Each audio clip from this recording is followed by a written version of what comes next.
Tony Stark en Marvel Rivals no es solo un genio y multimillonario, también tiene secretos y curiosidades que van más allá de su armadura. En este video veremos 25 curiosidades sobre Iron Man que probablemente no sabías. El origen de Tony Stark es mucho más oscuro de lo que parece, porque en realidad él no es el verdadero heredero de los Stark. El auténtico hijo de la familia es Arno Stark, su hermano oculto. Esta historia viene de los cómics más modernos donde se revela que Tony fue adoptado tras nacer de padres vinculados a Hydra y S.H.I.E.L.D. En el lore del juego, la compañía de Tony ya no es Stark Industries, ahora lleva el nombre de Stark Unlimited. Y no es un cambio cualquiera, ya que este nombre viene de los cómics, donde representa una evolución de su compañía. La versión de Tony Stark en Marvel Rivals está basada en la etapa moderna de los cómics de Iron Man, la cual fue influenciada por la popularidad del universo cinematográfico de Marvel. Esto hizo que su personalidad evolucionara hacia una versión más carismática, sarcástica e ingeniosa. En un diálogo, Tony Stark menciona a alguien llamado Trudy. Trudy's going to get this all sorted out.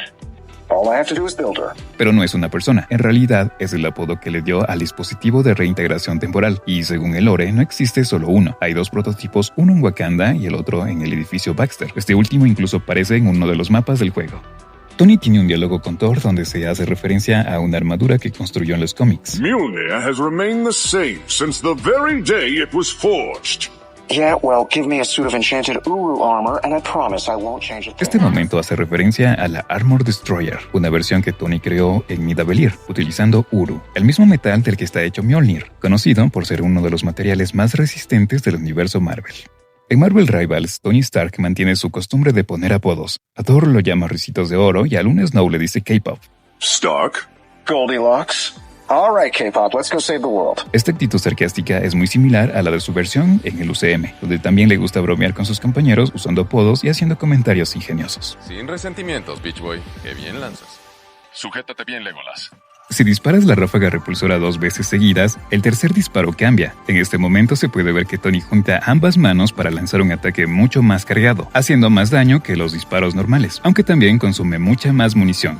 El unirrayo consume la misma munición que la ráfaga repulsora, pero si activas la sobrecarga de armadura, esta munición se vuelve infinita por unos segundos.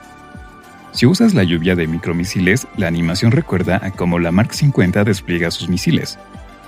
Si usamos la sobrecarga de armadura junto con el unirrayo, aparecen en su espalda unas estructuras de nanotecnología. Este detalle recuerda a los módulos externos que la Mark 85 despliega en la peli de Endgame.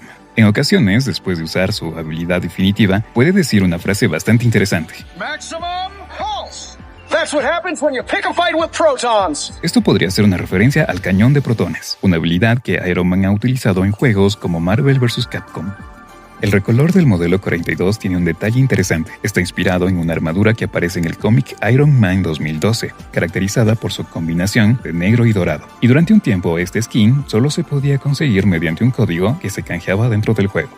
El primer team-up de Iron Man fue con Hulk, llamado Pulso Gamma, y lo que hacía era potenciar sus habilidades. Actualmente tiene 2 team-ups, pero solo como ancla. El protocolo Stark, que mejora el rayo encefálico de Ultron, y otro junto a la chica ardilla, donde le da un guantelete de nanotecnología que se convierte en un misil, dirigido por una ardilla.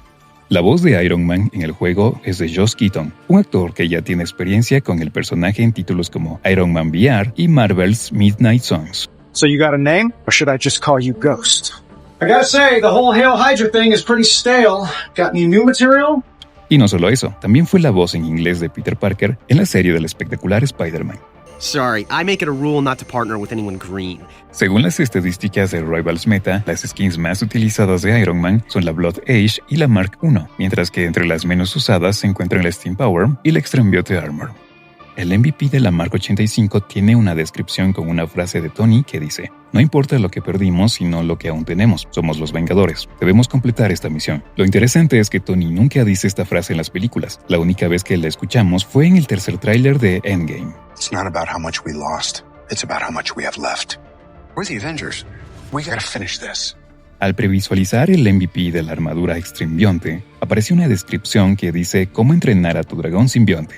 Esto podría ser una sutil referencia a las películas de Cómo entrenar a tu dragón, que cobra más sentido al ver que Tony aparece montando literalmente un simbionte en forma de dragón. Y hablando de este MVP, también hace referencia al cómic King in Black, específicamente al número 3, donde también vemos a Tony montando un dragón. La skin de Superior Iron Man en Marvel Rivals es una referencia al cómic Superior Iron Man, donde vemos a una versión mucho más arrogante de Tony Stark. En esta historia, Tony utiliza una versión del Extremis para crear un virus capaz de curar enfermedades, llegando incluso a devolverle la vista a Matt Murdock, y es de ahí de donde proviene la descripción del skin, basada en el momento donde Matt lo confronta y le dice que no tiene derecho a jugar a ser Dios, a lo que Tony responde que todo este tiempo estuvo jugando a ser humano. La armadura extrembionte proviene del cómic King in Black número 2, donde Tony Stark logra fusionarse con un simbionte reescribiendo su ADN con ayuda del Extremis. La descripción del skin en Marvel Rivals hace un guiño a este momento, ya que cuando logra unirse al simbionte, Tony menciona que puede verlo todo, millones de voces y demasiado dolor. El emote incluido en la skin de la marca 85 es una referencia a la escena de la peli de Endgame, donde Tony descubre cómo viajar a través del espacio-tiempo. Tony Stark y Emma Frost estuvieron casados, y en el juego se hace referencia a esto cuando Tony es eliminado por Emma en una partida. You were a better husband than fighter, Tony. En los cómics, su matrimonio fue por conveniencia estratégica de ambas partes, aunque con el tiempo la relación evolucionó y surgió cierta química entre ellos. Sin embargo, después de cumplir sus objetivos, el matrimonio llegó a su fin. Si revisas el apartado de historias del héroe de Tony Stark, puedes notar que tiene las 3 historias desbloqueadas, y hasta el momento es el único personaje con todas disponibles. Tony crea una copia de Ultron con la intención de que funcione como aliado. Esto ocurre después de que Ultron invade Krakoa y utiliza su sistema de regeneración para crear un nuevo cuerpo. Tony aprovecha esto al encontrar el modelo anterior que Ultron dejó antes de cambiar de cuerpo, y gracias a su conocimiento logra de cierta manera burlar su programación, creando una nueva versión que ayudaría a los héroes a combatir varias amenazas. Tony Stark se conectó a un celestial muerto y por accidente destruyó un huevo de Fénix. En la tercera historia del héroe llamada El Hombre de Hierro Celestial, se cuenta que al llegar a Clintar, Tony intentó conectarse a la armadura de un antiguo celestial, pero sin darse cuenta activa un arma que termina disparando contra un huevo de la Fuerza Fénix, provocando que sus fragmentos se fusionen con varios héroes como Emma Frost, Magik y Black Widow.